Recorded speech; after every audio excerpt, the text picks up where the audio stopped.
I love being able to say all of this were trees that were standing where my house is now. It has slowed down progress tremendously. My drawback of using sawmilled lumber is now I have a... Today we're going to discuss the downfalls of using your own sawmilled material to do any building with. Let's get started. You're watching the Okie Woodsman channel, and if you're new, we built our home, we built our deck, and we sawmilled all the trees that we fell on this property to build our home. We are standing on a deck that was built out of those pine trees. These types of trees are what we did it with. We've got all these deck boards here, and you can tell it's fairly rustic. It's certainly not the most pristine of decks. We're not done, and there's a few reasons for that. So our Frontier sawmill is only capable of milling material at about 10 foot. I'm going to say that one of the biggest problems that you're going to have when sawmilling your own material, if you want to build with it, is making sure you have the ability to mill long enough wood. In my opinion, if you plan on building anything with your sawmill, you need to be able to do 16 foot at a minimum. And if you're going to be able to do 16 foot at a minimum, then you better have a tractor, because moving logs around without a tractor or any sort of mechanized equipment is very difficult. Every one of those boards that you see, those 6x6s, all of these boards, those were all milled off-site, because at the time my sawmill was located at my other property 15 minutes away. We moved all the logs over there, milled them up. We've built numerous projects with them, including that firewood shed right there. We didn't really have the channel when we built all this structure, but all of this 6x6 material was burned and we built the deck structure. No, it's not perfect. This is 2x6s and 2x8s floor joists. Our first difficulty with using our sawmilled material was having a maximum span of 8 foot, really 10 foot, but it came down to 8 because I didn't want to span any greater than that. The next thing is if you're going to use your own sawmilled material, I highly recommend milling to standard construction material dimensions. Many people mill 2x4s. Instead of at 1.5 inches by 3.5 inches, they'll mill an actual 2x4. The problem with that is if you run out of material and you're almost done with finishing your project, you have to mill more to get done. That may not be an option for you. Of course, if you have an abundance of time and material and you're determined on doing 100% of your project with a sawmill, you can do it dimensionally however you want. One thing that we found to be extremely difficult was we made our own deck boards, and we rough sawed them, got them really nice and thick, but we determined that we didn't want a rough sawn deck. Because of that, what happened was we needed to plane them down. Well, that also means that these are no longer standard thickness for deck boards. And that is going to prove to be slightly difficult for today, because we are not in a position where we can mill a whole bunch of material currently. And so I had to purchase some material from the store. There's going to be a slight variance in thickness. And let's address the big joke that everyone has with purchasing material at Lowe's and Home Depot. There's always kind of like this joke that, hey, the boards are as curvy as a spaghetti noodle or whatever, however you want to say it. And our material, you can see, is extremely tight grained. These boards stay really pretty straight, but unless you have the ability to mill your own material, like in a shop scenario where you can use like a straight line rip and jointers and all that, the reality is your boards are going to not be perfect coming off of the sawmill every single time. And if you're milling at 16 foot long, I have a suspicion that you too might have some boards that look a little less than stellar. So the cool thing about using material from the store is at least you can go through the pile, though it can be tedious, and select the straightest material you can possibly get. You might be asking about treatment. We burned the wood for treatment. Now this has been unfinished for quite a while, and so what's happened is cats and critters have walked across the top of all these joists and taken the charcoal off. So in order to lay down the new deck boards on this side of the house, we need to go ahead and give a fresh burn on the top there. Yeah, as you can see, we have standard deck boards here. They should be about 5.5 inches wide, and they're 16 foot long. That ought to help us really move through this project very quickly. My wife is going to be helping us out, and make sure you drop down in the comments below. It is our 18th wedding anniversary today. It is also St. Patrick's Day. We got married on St. Patrick's Day in Utah in 2007, and I cannot believe how time flies. I love her so much, and I really appreciate that she's willing and honestly pushing to get out here and help me today, so that way we can get done with this. One other issue that we're going to have, and we'll be talking about this later, is when we built our home, we don't have nice like gables over our roof here or gutters or anything like that. And as soon as we have a decked surface on here, when we get a driving rain, this is our laundry room, and we are going to get water into that room. It happens at the front of our house all the time. You might ask, hey, well, why don't you do this? Why don't you do that? The answer is going to be just simply money.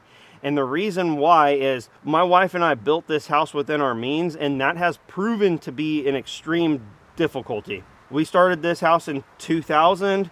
We moved in within the first year, and then ever since then it's been a whirlwind with career changes and starting the YouTube channel and all of that. I mean, there's so much that's happened, and so now we're finally getting to pick back up on what we're doing here, and it's really exciting. I have a solution for keeping the water out of the house. We're not going to put gutters on right away because, as you see, we've got all these beautiful pine trees, and I don't know about you, but I don't want to be cleaning out my gutters. I know that there's gutter systems available, but those also just cost more money. If we all just had more money, right? I think storm doors ought to be a good solution for our front and rear door. I do have concerns with how we don't have standard brick molding, and we've got this this trim here, this jade trim on here, so I definitely am concerned about how that's going to go.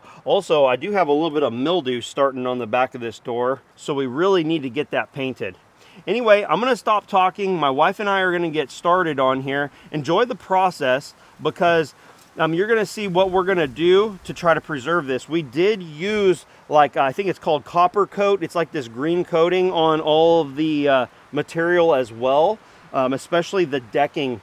The structure for the deck, because I wanted to do everything we could. We first burned it and brushed on, I think it's called copper coat.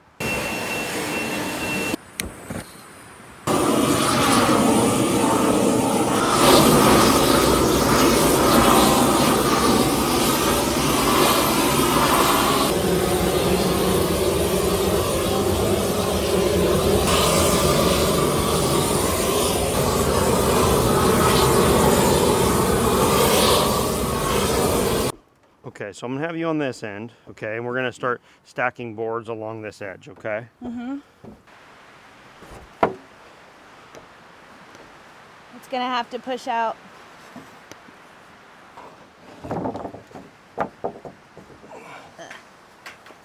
Watch the house and windows. I was trying to lay it on the end, and then later realized not gonna happen. There's no room. Yeah, we can put this one to the back. We'll go that way with it. Okay. So for ease, what we'll do is we'll literally, here, you stay here, and I'll come over here, and I'm gonna put it right on top, okay? And then I'll go back here and... Yeah, and then we'll just do that one. Put this one down in front of it? Yeah, where we can slide it down this way. I'll have to come to the middle more. Okay, let's tilt it up on end. Okay, let's lay these down. Should we get this one that you're walking on?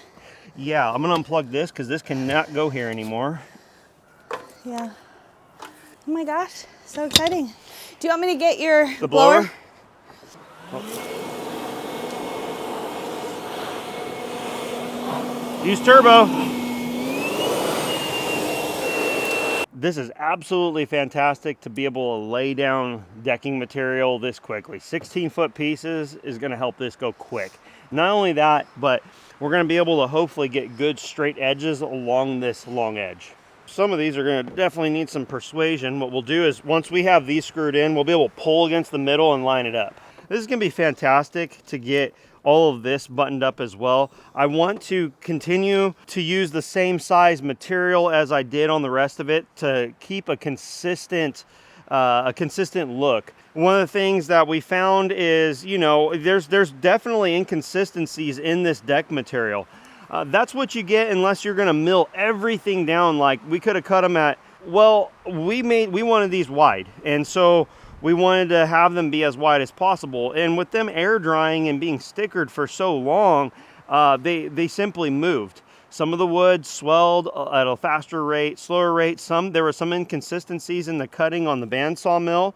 You know, as a blade gets more and more dull, what happens is the cant can get some waves in it. Well, when you go and make your cant, let's say it's 6.5 inches by 6.5 or 7.5 by 7.5, any variation you have in the wave of the cut in that cant ends up being something that you work with here. Now, if you're making furniture, what you would do is you would go ahead and joint it, make sure you have good square glue up edges and all of that. Well, we were going to be building a deck, and so this took a tremendous amount of time, even doing it to this level of craftsmanship. And to reiterate, if you've been here a long time, you already know this, but the flattest surface I have on this property has actually been this deck. I have actually brought my planer up here and done woodworking projects because there's no garage, there's no concrete anywhere, and this was the largest, best surface outdoors with power available that I could utilize. So my wife and I, we just do everything ourselves. We don't exactly know everything that we're doing. She really relies on me to know what I'm doing, and I just kind of wing it, and you know that. But this is the thing. So what we've done is we put all the material up here. Now we need to shift them to make sure that we don't have a seam in one location, because I don't think you want that, right? I don't think that looks the best. Yeah. So if we put a seam in one location online, the internet might blow up and call us like the worst. We could end up on like some sort of channel where they're like showing the quality of work, you know, and it gets millions of views. We don't want to do that. We don't want to do that. We want it to look somewhat like we knew what we were doing. I want it to be safe first and foremost. Well, yeah. And then aesthetically pleasing. Yeah, aesthetic would be good. Aesthetic would be good. You know what? And there is a safety issue to staggering your joints, because if you, I mean, where those joints are is where the most likely failure is going to be, like with rot, the end grains and so forth. So if you had them all in one spot and it started rotting out, you could end up with one large hole with someone stepping on it. So it's good to stagger your seams. Do you want to measure how long these are so we can kind of mimic the spacing? Like, you know, let's say you did a 3 foot and a 6 foot. Oh no, this is completely random. This is completely random, so we're not going to mimic this. We're just going to disperse these evenly throughout here. Okay. Just trust me. Trust the process. So you want me to check and see if this is good? What we need to do is we need to make sure that we have a straight line. Yeah, that's gonna have to work because the last half of that board kind of curves in a little bit, so that's gonna have to work. Well, we can pick a straighter board. I think this board looks pretty straight. That one is better than this one? I think so. Okay, I'm gonna grab it.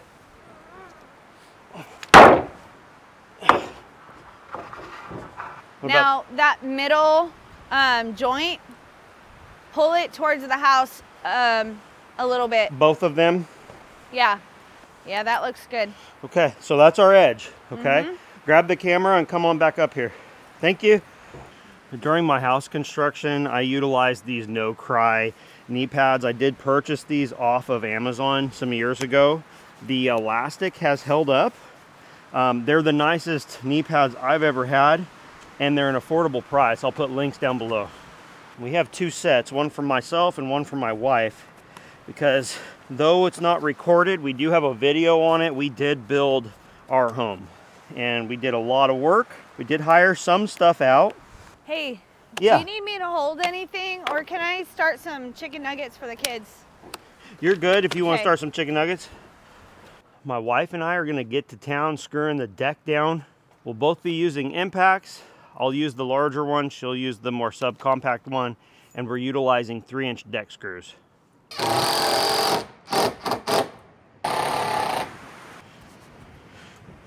I've got that outside board set, and that's a good thing because that's going to determine how the rest of this goes. Should have a good straight edge. My wife has a really good eye.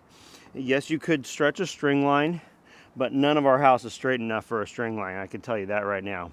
The next plan is to stagger the next board on this seam. We're just going to do basically a 50% overlay. And what I really ought to do is find the ones that are the least straight and cut those ones in half. We're going to go check down below and make sure it's all looking right before I get too excited and going too far. It looks pretty straight. It really does. It looks really, really good. I'm happy with that. It's straighter than the actual deck structure is itself. We got a couple waves. Some of the boards kind of bowed out a little bit as we put the joists in. Remember, this is our first shot. We've never done anything on uneven terrain like this. It was quite a bit of work. I didn't have an auger at the time, so we hand dug these sonotubes. We went about 18 inches down. We have extremely stable ground here where we live in Oklahoma, and nothing's moved at all. And it's been here for a while.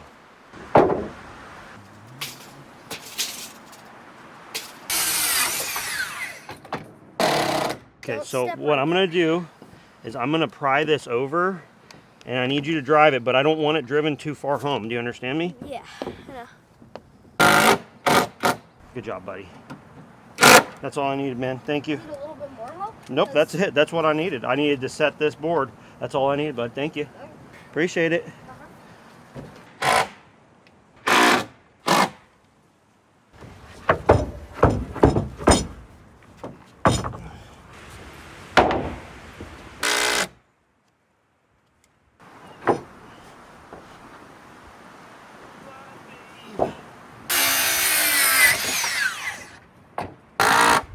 We're making great progress, and in a little bit, we'll come back and discuss a little bit further the downfalls of sawmilling your own material. So I'm back after an extended break, and we've determined that we cannot finish this project today, and it has a lot to do with living in a rural community. Yes, we do have a Lowe's nearby. The only problem is they don't have the sufficient selection of like flashing and stuff. So on the other side, we flashed the ledger right there with some white metal. I don't remember if I got it at the local lumber yard or at Lowe's, or if I had to purchase it in the nearest bigger town, which would be Joplin, Missouri. I can't finish it because I don't want to just put up these boards against that is a treated ledger, all right, but I do want to flash it. So my wife and I decided that we were just going to call it good for the day. We're gonna stop now, enjoy our anniversary. I hope that you learned something in terms of using your own sawmill material. I think it's a great way to go if you have the time and you want to treat it like a love project, okay? Something that you just absolutely want to do with your own sawmill. It's a really cool thing to say. Well, I love being able to say all of this were trees that were standing where my house is now. It's incredible. I feel like it's an accomplishment. It definitely is a labor of love, but at the same time, it has slowed down progress tremendously. And I'm not going to be able to do 100% of the project with it because I do need to get my hand railing on here. What that means for me is my drawback of using sawmilled lumber is now I have a mixture of material that I got from this property and store-bought material. There's going to be coloration differences, grain differences, potentially even a longevity difference, because a lot of people say that, you know, tight-grained wood like what I've got in these shortleaf pines is going to be far more resilient to aging and weathering. So I don't know, but that's something that I will find out with time. There will be a slight shift in the type of content on this channel here for just a little bit because we are progressing towards some major goals. Our other goals and projects really depend upon this being done and some other things buttoned up on our home. Thank you so much for watching. I would love for you to share your thoughts and opinions. No, I am not perfect at building, and I never claim to be, but I'm on a deck that we built out of our own sawmilled material, and there's an incredible amount of satisfaction there, and we are just doing what we can. So thank you for watching, and I'll see you on the next one. We had to buy one more board that I'm gonna have to rip down and create like a filler in here once I can also put the trim. That's another reason why we didn't get done. It is so cool to be able to walk. So the end of the deck's gonna be around here. I'm planning on bringing in a lot of fill in this area here. So we are just going to close this off for now. I'm not creating any sort of stairway or egress down on this side of the structure because we simply don't know how it's going to all end up laying out. Purchasing these 16-foot boards certainly sped up this project quite a bit. It's going to be really nice not to be dodging around holes like that. Even just laying these 2x12s in here like this, those are treated too, but those are just stored for now. But that's just a game changer in being able to walk. I should have done this a while ago because we've been kind of stepping over boards here kind of weird. Well, that's some of them right there.